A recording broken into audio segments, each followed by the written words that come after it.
Le Bénin a abrité les jeudis 19 et vendredi 20 avril dernier la première édition du Forum sur l'entrepreneuriat des femmes et des jeunes.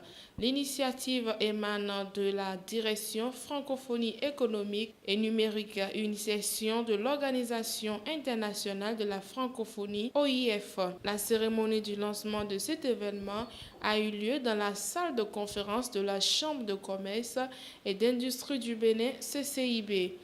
À l'entame de la cérémonie, l'assistance a eu droit à la genèse et à la mission de la francophonie, une présentation faite par une voix bien autorisée. Alors la francophonie, c'est 84 États et gouvernements, c'est pas rien, c'est sur les 5 continents. Donc ça veut dire en termes d'opportunités, on a la possibilité de pouvoir commercer, entreprendre dans 84 pays. On a, en termes d'implantation, nous avons 13 implantations dans le monde. Nous avons des représentations permanentes à Addis, auprès de l'Union africaine, à Bruxelles, auprès de l'Union européenne, à New York, auprès des Nations unies, et nous avons aussi les bureaux régionaux. Après cette présentation qui a gardé captive l'attention de plus d'un, le président de la CCIB a salué la présence massive des anciens et nouveaux amis de la francophonie, tout en rappelant le partenariat entre son institution et l'OIF qui date des décennies. Vous recevoir aujourd'hui, en vous accueillant aussi nombreux, c'est vrai que la salle n'est pas grande, mais c'est comme un œuf. Quand c'est plein, on a l'impression que ça fait une densité de plénitude. Vous êtes tous là aujourd'hui venus de divers pays du monde d'Afrique dans cette modeste salle de conférence de la CCIB. Et donc le plaisir est pour moi, président de la Chambre de cette institution, de vous accueillir.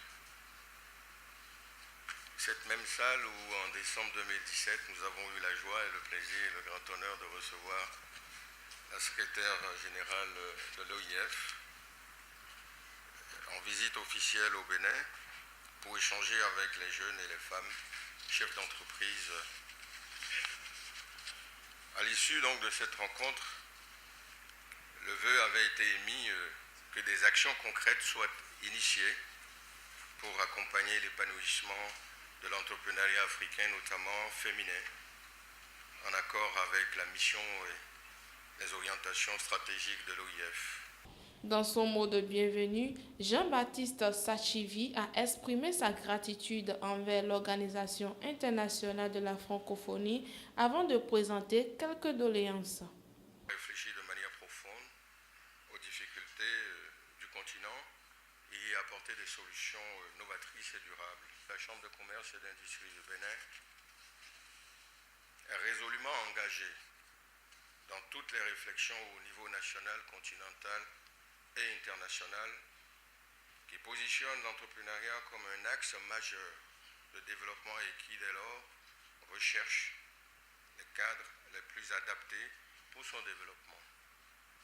Mesdames et messieurs, la problématique de développement de l'entrepreneuriat dans l'Afrique, surtout dans l'Afrique de l'Ouest, se résume à 3 axes stratégiques principaux.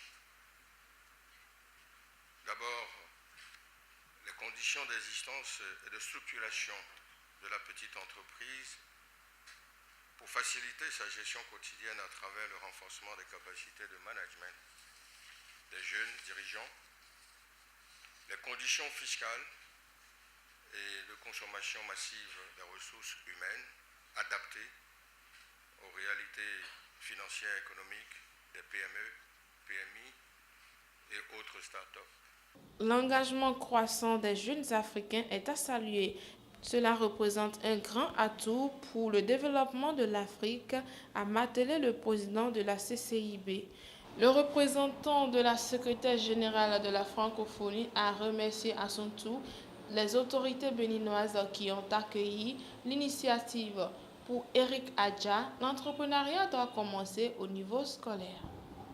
Nous sommes ici parce que nous avons un trait d'union commun, une langue en partage. Mais au-delà d'une langue, il s'agit de valeurs communes, de solidarité.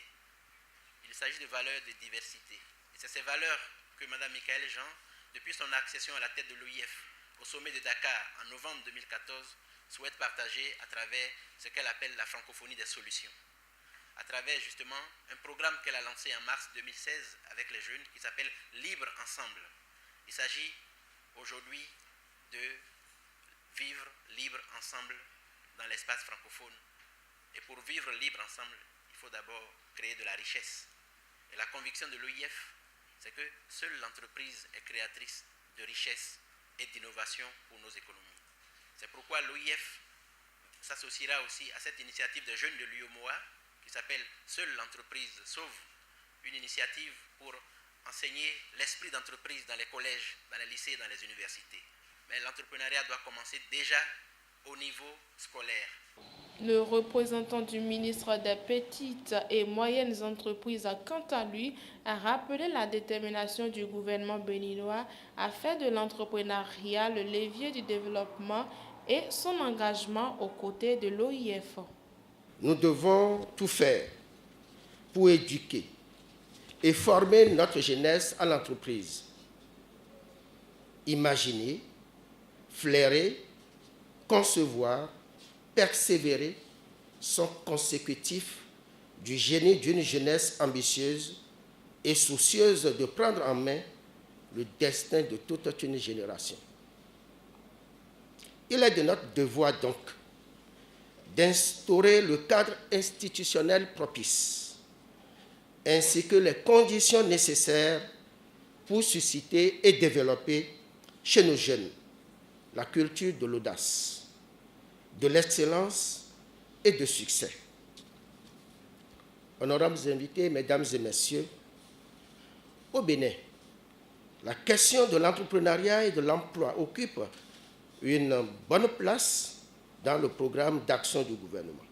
Dès lors, de nombreuses réformes ont été engagées, à savoir le renforcement du cadre institutionnel pour l'entrepreneuriat, le renforcement de capacités des jeunes diplômés à saisir les opportunités, le renforcement de l'adéquation formation-emploi, la facilitation de l'accès au financement des jeunes porteurs de projets novateurs.